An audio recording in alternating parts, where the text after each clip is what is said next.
అవ్వండి. మీరు మహానాయకుడు అని చెప్పేసి ఒక సినిమా చేశారు.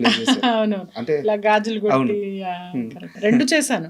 కథానాయకుడు చేశాను, ఇంకోటి లక్ష్మీ ఎన్టీఆర్ చేశాను. రెండు చేశాను. రెండిట్లో అదే రోల్, రెండిట్లో వేరే వేరే roles. ఇందులో ఒక ఆవిడ ఇలా గాజులు కొట్టి అలా ఏదో సంథింగ్ గొడవ ఉంటుంది. అదేంటంటే రౌడీలు ఇలా వెళ్ళి కుర్చీలు లాగేసి ఎవరు ఇట్లా చేసింది అని చెప్పి ఆయన్ని కొట్టి వచ్చా అని బయటకు లాగి కొట్టి అమ్మ కొట్టి కొట్టి పెట్టారు. చాలా అసలు అది కట్టు చెప్పిన 2 నిమిషాలు అరుచుకుంటూనే ఉన్నారు అందరూ. ఆ గోలలో అర్థం కాదనమాట ఒక్కోసారి ఇలాంటి సిచ్యువేషన్ చేసినట్టు. బాలకృష్ణ గారి మొహం మీదకి వెళ్ళి ఇట్లా గాజులు పగలు కొట్టి ఆ సీన్ చేస్తున్నప్పుడు భయపడలేదా? భయపడుతుంటే ఆయన వచ్చి నువ్వు వచ్చి ఉమ్మాయమ్మా బా ఆయన చెప్పారు, ఇది ప్రామిస్, ఇట్లా వచ్చి నువ్వు పర్లేదు, ఎందుకంటే నాన్నగారి మీద అలా చేశారు, అప్పుడు నువ్వు వచ్చి చెయ్యి, ఇలా అలా నువ్వు భయపడుతూ చేస్తే సీను సరిగా రాదు, వచ్చిలా అంటే ఆయన మీద ఇలా వెళ్ళి ఇలా కొట్టి, ఇద్దరు ఉంటాం ఆర్టిస్ట్లో, ఇలా పెట్టి చేసి మాట్లాడి అదంతా. కృష్ గారు చాలా బాగా చేశారు అది. నిజం అసెంబ్లీకి వెళ్ళి అక్కడ ఏంటంటే పెద్ద ఆర్టిస్ట్ ఉన్నారు, మాట్లాడతారు, అది వాళ్ళ మర్యాద. నేను ఇక్కడ ఆగుతా, అది నా మర్యాద, అంతే, మాట్లాడారు కదా అని పక్కన వెళ్ళిపోయి కూర్చొని అసలు అలా చేస్తే వాళ్ళకి ఇష్టపడరు అనమాట వాళ్ళు. అంటే అబ్వియస్లీ అసలు ఛాన్సే లేదు. అసిస్టెంట్స్ వచ్చి చెప్తారు మీరు పక్కన వెళ్ళి కూర్చోండి అని చెప్తారు, వాళ్ళ దాకా రాలేదు. అది అంత పెద్ద ఆర్టిస్ట్ ఆ మాట అన్నాడు మేడం, నేను కింద నుంచి షాక్ లో ఉండిపోయాను. అవునవును అన్నారు, ఈ మాట చెప్పారు. సినిమా కోసం, సినిమా కోసమే ఆఫ్ కోర్స్. వాళ్ళ ఇప్పుడు సీనియర్ ఎన్టీఆర్ గారి మీద అలా చేశారు, సో మీరు అలా చేయండి, మీరు ఎలా ఎంత చేస్తే ఆ సీన్ అంత బాగా వస్తుంది అని చెప్పారు. మిమ్మల్ని పేరు పెట్టి కూడా పిలిచారంట. మాధవి అంటారు, అంటే గుర్తుపడతారు, కొంతమంది గుర్తుపడతారు. ఇండస్ట్రీలో నిజంగా గుర్తుపట్టినట్టు నటించి పక్కకి వెళ్ళిపోయేవాళ్ళు ఉంటారు. వాళ్ళని ఏం చేద్దాం, మనకి ఎందుకు అవన్నీ పద. Next question. బాలకృష్ణ గారు అంత మనిషి అంత ఫ్రీగా అవసరం లేదు. ఆయన చాలా బాగా ఉంటారు, చాలా బాగా మాట్లాడతారు. అంటే మనం చూసేది ఇంతే కదా, ఇంతలో చాలా బాగా ఉంటారు. మనం ఎలాంటి మనిషి, ఎలాంటి వ్యక్తి అని మనం ఒక థీసెస్ రాయట్లేదు కదా ఆయన మీద, సో మనతో ఉన్నది చూసుకుంటే సరిపోతుంది. అది ఫైనల్ క్వశ్చన్ మేడం, చివరికి వచ్చేసాము. ఓకే, నెక్స్ట్ ఏంటి అంటే, సినిమాలు చేస్తున్నారు, సీరియల్స్ చేస్తున్నారు, అండ్ మీ హెల్త్ ముఖ్యం, ఫ్యామిలీ ముఖ్యం. ఎస్. మీ మైండ్ సెట్ ఇప్పుడు ఎలా ఉంది? నెక్స్ట్ రాబోయే 5 ఏళ్ళలో నా మైండ్ సెట్ ఏంటంటే, ఒక 6-7 ఇయర్స్లో నేను సంథింగ్ మంచిగా ఈ మూవీస్ సీరియల్స్ చేస్తాను సరే. ఒక 2 స్క్రిప్ట్స్ ఉన్నాయి నా దగ్గర. ఓకే, ఆ స్క్రిప్ట్స్ని నేను రియలైజ్ చేయాలి, అదొకటి ప్రాజెక్ట్. డైరెక్షన్ కాదు, నేను రాశాను, అది చూడాలి, అది తర్వాత మెటీరియల్ ఇవ్వాలి. అండ్ దెన్ ఇంకొక ఎస్టాబ్లిష్మెంట్ ఎలా అంటే, నేను ఉన్న నాళ్ళు మంచిగా అదే నాకు సంపాదించి పెట్టేలాగా ఒక ఆఫీస్ లేకుంటే ఒక బిజినెస్ లాంటిది ఒకటి స్టార్ట్ చేద్దామని ఆలోచన. Super madam. అండ్ ఫైనల్గా మీరు వెళ్ళేటప్పుడు ఒక పాట పాడిచ్చి పంపిమన్నారు. పాటనా? అసలు ఈరోజు నాకు కొంచెం హెడేక్గా ఉంది, అందుకని వచ్చినప్పుడు కొంచెం డల్గా మాట్లాడుతూ ఉండాలి. ఇప్పుడు రాను కొంచెం మాట్లాడాను. తప్పకుండా పాడదాం. ఏం పాట పాడాలి చెప్పండి. మీ హీరో, మీ నాని గారి పాట పాడితే ఇంకా హ్యాపీ. నాని గారి పాట అలాగా అన్ని రావు, కొన్నే వచ్చి నాకు. Any song.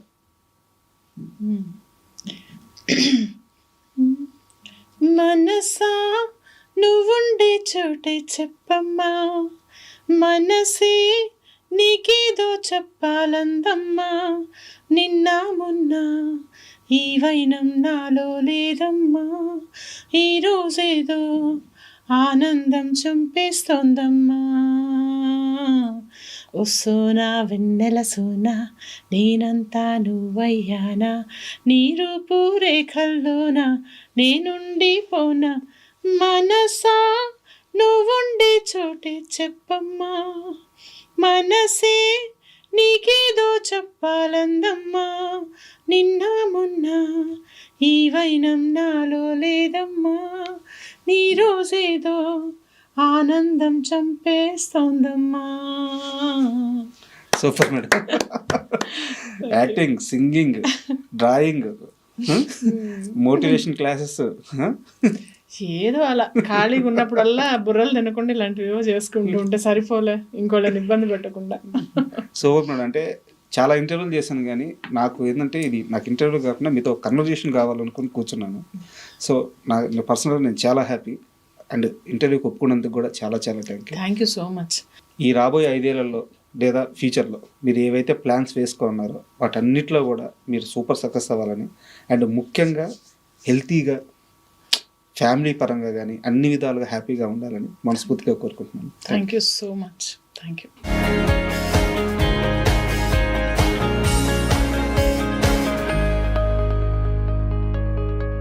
And for more videos, Please subscribe to iDream. Please subscribe to iDream. Please subscribe iDream. And please subscribe to iDream.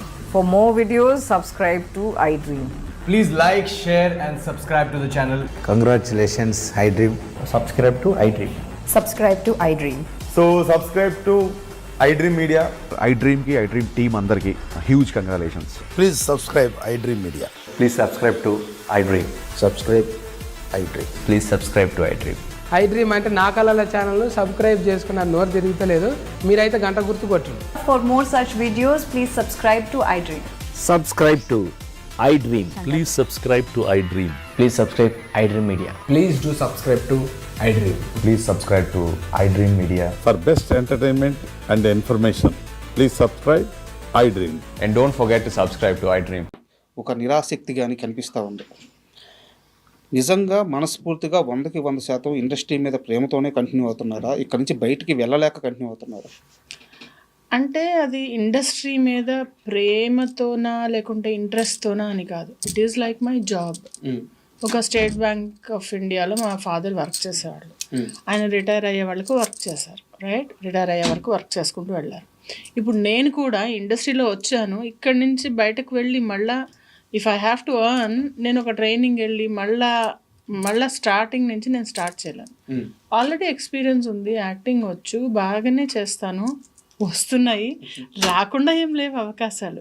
మనం అనుకున్నవి రావు, అంతే కదా. ఇప్పుడు సపోజ్ మీరు ఒక 50,000 జీతం కావాలనుకుంటారు, మీకు 20,000 వస్తుండొచ్చు. కానీ అలా అని మీరు 20,000 తెచ్చుకోవడం మానరే, 50,000 కోసం ట్రై చేస్తూ ఉంటారు. సిమిలర్గా నాకు పెద్ద రోల్స్ కావాలి, పెద్ద టైటిల్ కార్డ్ రోల్ కావాలి అని ప్రతి ఒక్కళ్ళకు ఉంటుంది, ప్రతి ఆర్టిస్ట్కి ఉంటుంది. కానీ అక్కడ దాకా రావడం అనేది ఒక journey. It's a very long journey. So I'm in the process and I'm still doing it. నాకు డిసింట్రెస్ట్ లేదు. కొన్ని అంశాల పట్ల డిసింట్రెస్ట్ ఉంది. అంటే డిసింట్రెస్ట్ అంటే కొన్ని అంశాల పట్ల నాకు డిసప్పాయింట్మెంట్ ఉంది. డిసింట్రెస్ట్ కాదు, డిసప్పాయింట్మెంట్ ఉంది. అవి కంప్లైంట్ కూడా చేయనండి నేను, ఎందుకంటే ఎవరు వింటారు కంప్లైంట్స్? ఎవరు దాన్ని సరి చేయాలి? ఇదే ఒక స్ట్రక్చర్ ఉండే ఇండస్ట్రీ కాదు కదా. This is the only place where మొత్తం సిస్టమాటిక్గా ఉంటుంది, అలానే లేకుండా కూడా ఉంటుంది. సో ఫనీ థింగ్, కానీ ఐ డోంట్ రిఫార్మ్ ఎనీథింగ్. నా దగ్గర వచ్చినవి, నా దగ్గర ఉన్నవి, నా చుట్టుపక్కల ఉన్నవి చూసుకుంటూ, నా ఇల్లు చూసుకుంటూ నేను ముందుకెళ్ళిపోతే ఐఎమ్ హ్యాపీ.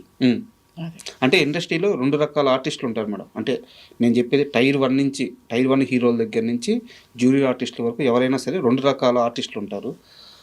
సినిమానే జీవితం, సినిమానే ప్రాణం, ఇది లేకపోతే బతకలేమనే వాళ్ళు ఒకరు. ఇంకొకరు ఇది నా ప్రొఫెషన్, ఇక్కడ అవకాశాలు ఉన్నంత వరకు చేస్తాను, తర్వాత చల్తా, ఏదైతే అది అవుద్ది. దీంట్లో మిర్చి మాధవి ఏ రకం? Second type. ఇది ప్రాణం, ఇది నా సర్వస్వం, ఇది నా ఇది అని నేను అసలు అంత దేన్ని అనుకోను సార్.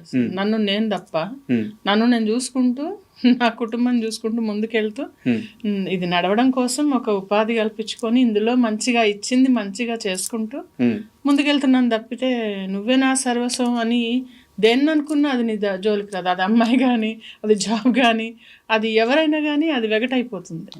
ఏది అంత నీకు మనసుకు హత్తేసుకోకూడదు. అది నేను అస్సలు చేయనది. ఎందుకంటే డిసప్పాయింట్మెంట్స్ వస్తాయి కాదా? అంతే కదా. ఇప్పుడు అంతే కదా. ఏదైనా నేను ఇల్లు కడుతున్నా, బ్రహ్మాండమైన ఇల్లు కట్టాలంటే డబ్బులు సరిపోవు.